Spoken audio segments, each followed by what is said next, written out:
Salut les amis, j'espère que vous allez bien. Voilà, le FC Barcelone qui fait un match nul ce soir.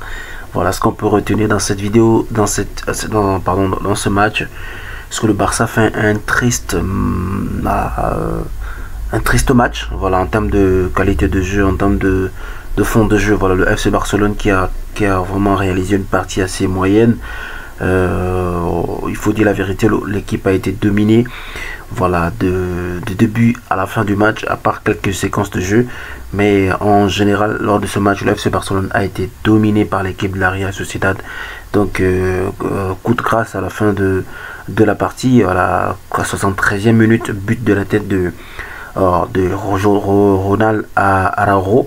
Voilà, passe de Gundogan. Donc le FC Barcelone s'en sort par un score de 1-0 à la dernière minute.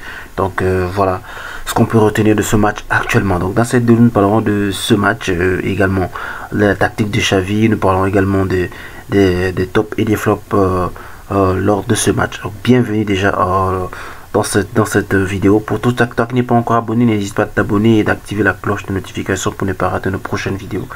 Alors comme je le disais déjà, la famille vous le connaissez, le FC Barcelone réalise le minimum ce soir, c'était de gagner, voilà, gagner ce match autant important en Liga actuellement, puisque nous avons perdu le dernier match de la Liga du Classico face au Real Madrid, donc 2-1. Donc le FC Barcelone devait de gagner ce soir face à la Real Sociedad pour essayer de remonter les points perdus face au Real Madrid, espérant que le Real Madrid fasse demain un match nul ou encore une défaite, ce qui n'est pas d'ailleurs certain.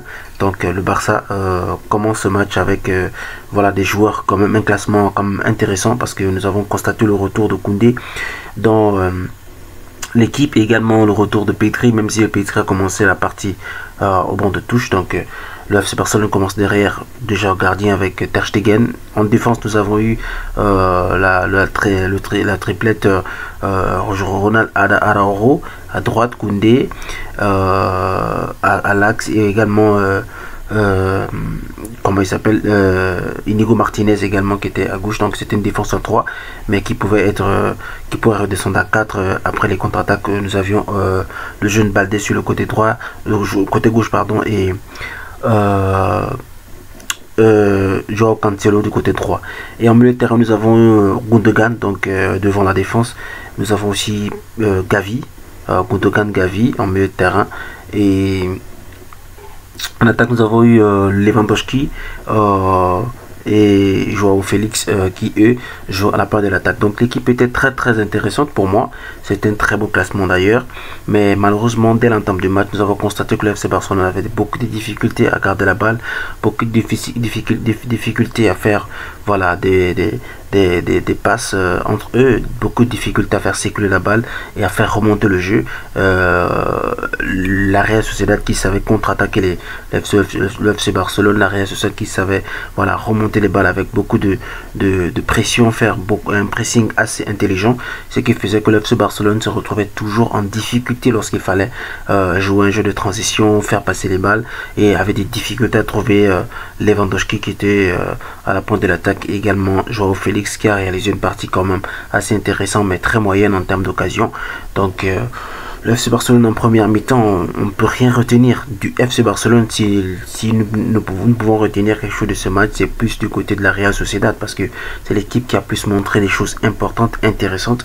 Et nous avons eu ce soir la grâce d'avoir Ter Stegen comme gardien, parce que le joueur d'ailleurs qui a été le meilleur joueur, MVP de la partie, qui a sauvé le FC Barcelone à maintes reprises lors de cette partie, Xavi, qui est resté parfois impuissant face aux assauts de l'équipe adverse. Donc le FC Barcelone qui a subi quelques assauts, qui a subi quelques occasions, et nous sortons de la première partie, je pense, avec je sais pas, avec une occasion, je pense bien, de Gavi, je sais plus trop. Donc vraiment, tellement il y avait l'équipe, le fond du jeu était tellement pauvre qu'on avait même du mal à me souvenir des actions importantes du FC Barcelone, si ce n'était que des petits corners comme ça, des petites frappes tentées, contrées ici et là. Donc le FC Barcelone n'a pas réalisé une très bonne première période. Donc au retour de la seconde période, au retour de la première pour la deuxième mi-temps, l'équipe a continué à jouer, même si nous avons constaté qu'à un certain moment, le Barça commençait à garder la balle, commençait à pousser, mais à chaque perte de balle, la Real Sociedad était toujours plus dangereuse que le FC Barcelone, avait plus d'occasions avec le jeune Kubo, qui a fait une très belle partie. Voilà, le jeune Kubo qui a fait une très belle partie, et le Barça qui a subi beaucoup de contre-attaques. Voilà, le Barça qui a également subi beaucoup de corners. Et nous avons constaté que l'équipe était vraiment en difficulté. N'eût été le retour de Koundé et d'Araujo qui ont fait une très belle partie. J'apprécie également le match de Íñigo Martínez qui a été très solide derrière.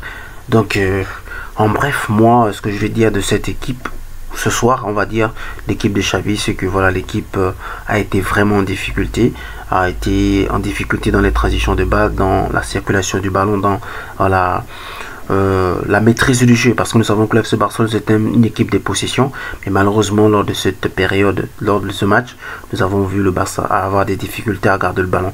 Donc Xavi a procédé à quelques remplacements, donc en deuxième période. Donc nous avons vu l'entrée de Pedri d'ailleurs, qui ça faisait déjà quand même assez longtemps qu'il n'avait plus joué.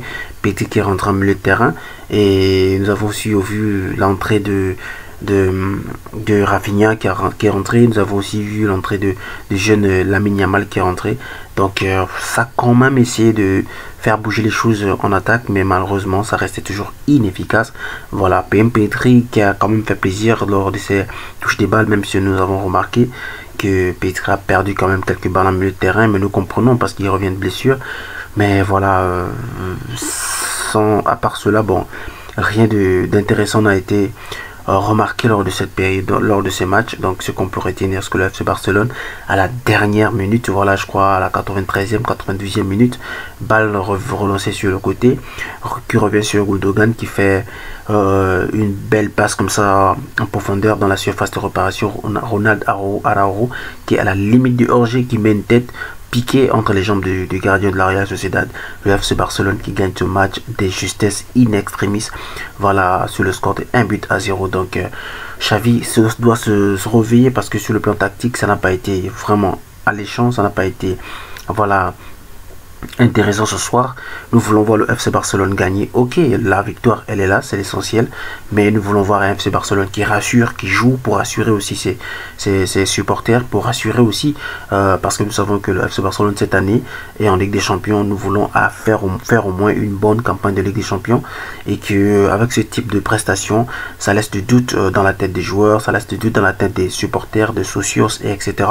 Donc nous voulons que l'équipe joue de manière à ce que nous soyons rassurés, n'est-ce pas, pour les échéances à venir. Alors la famille, dans ce match, voilà un peu ce que je voulais dire. Peut-être que j'ai oublié quelques séquences de jeu. N'hésitez pas à donner vos avis en commentaire. Sur ce, on se capte pour une prochaine vidéo. Portez-vous bien. Ciao.